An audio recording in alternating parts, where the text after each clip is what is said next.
The AFC West is a bloodbath, rivalries that burn hotter than a tailgate bonfire. The Chiefs. They've owned us 6 straight, but Mahomes coughed up 3 ladies and gentlemen. Raider Nation, buckle up because tonight, we're diving headfirst into the storm that's swirling around your Las Vegas Raiders. It's October 8th, 2025, and if you thought last season's roller coaster was wild, this one's got more twists than a Nevada backroad. Picture this, the team that once terrorized the AFC with a pirate flag waving high, now sitting at 1-4, staring down the barrel of another lost year. How did the silver and black go from off-season promise to this heartbreaking skid?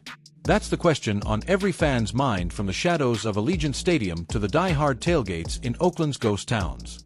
Stick with me, because we're unpacking it all: the blame game, the breakdowns, the what-ifs, and yeah, a little hope to keep that pirate ship afloat. Let's roll.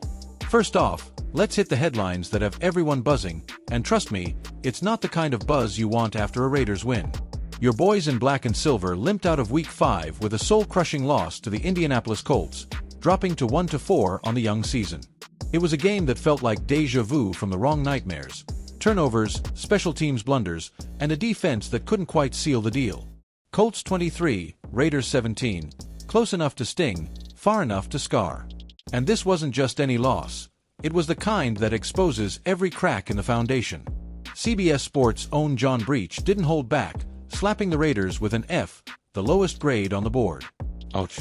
As Breach put it, the Raiders went all in on Geno Smith this year, and after 5 weeks, that decision looks to be backfiring. 1 week after Geno tossed 3 picks to the Bears, he coughed up 2 more against Indy, gifting the Colts 14 points off those mistakes. Add in a blocked punt that turned into 7 quick points for the Horseshoe Crew, and you've got a recipe for frustration that's got Raider Nation howling at the moon. But let's not sugarcoat it. This isn't just one bad Sunday. It's a pattern, a downward spiral that's got the whole AFC West licking its chops. Remember, the Raiders' lone win came in Week 1 against a scrappy but outmatched Broncos squad. But since then, it's been a parade of pain. A shootout loss to the Chiefs where Patrick Mahomes carved them up like a Thanksgiving turkey, a defensive stand that fell short against the Chargers' Justin Herbert, and now this Colts clunker. Pete Carroll, the grizzled veteran who took the reins this offseason like a captain steadying a leaky vessel, envisioned championships when he swapped his Seahawks whistle for the Raiders' pirate patch. Hired to instill that Seattle discipline, Carroll's all about culture: hard hits, smart plays, and never backing down. Yet here we are, 5 games in, and his seat might not be scorching yet. But the heat's building, folks, and it's not from the Vegas sun. Now, let's zero in on the man under the brightest spotlight, Geno Smith. Oh, Geno, what happened to the comeback kid who lit up Seattle, slinging lasers to DK Metcalf and leading that 22 playoff charge? The guy who went from 5th-round afterthought to Pro Bowler, rewriting his story with grit and a cannon arm. Drafted by the Jets back in 2013, Geno bounced from New York to the Giants bench, then resurrected in Seattle under Carroll's watchful eye. He threw for over 4,000 yards in his breakout, with a completion rate north of 65%. Fans loved his fire, the way he'd stare down a blitz like it owed him money. But in Vegas, it's like he's playing in quicksand. Through 5 games, Smith's sitting at a 58% completion clip, with 7 interceptions to just 6 touchdowns. That's a turnover margin that's bleeding the life out of this offense. To put it in brutal perspective, last year's backup Gardner Minshew, yeah, that Minshew with his mustache and his memes, did more with less talent around him. Minshew engineered a couple of comebacks, hit 62% completions, and kept the chains moving when the line crumbled. Geno, he's forcing throws into double coverage like he's daring the defense to bite. Breach nailed it. Every week, it seems to be the same thing with the Raiders. They can't get out of their own way. Transitioning smoothly here, because it's not all on Geno, though, let's be real, a chunk of it is. Looking ahead, implications hit hard. At 1-4, playoffs? A long shot. Need to win out the next 3 in the West just to sniff .500. That Broncos rematch in Week 7? Prime revenge spot. Knicks' building blocks meet your desperation. Draft. Oh boy, top 5 pick looming. Maybe a QB like Shadur Sanders to light the fuse. Shake up. Trade deadline whispers. Shop that extra pick for a vet lineman? Bench Geno for Minshew magic? Carroll's honeymoon ends soon. If they dip below .400 by the bye, ownership, Mark Davis, AL's son, carrying the torch, might call an audible. But silver lining, injuries heal, young guns like Bauer's return, and Raider resilience? Legendary. Prediction: they rattle off 2 wins before the trade deadline, Crosby notches a strip sack hat trick, and Geno finds his groove against a soft pit secondary in Week 8. Playoffs. Wild card bubble, baby.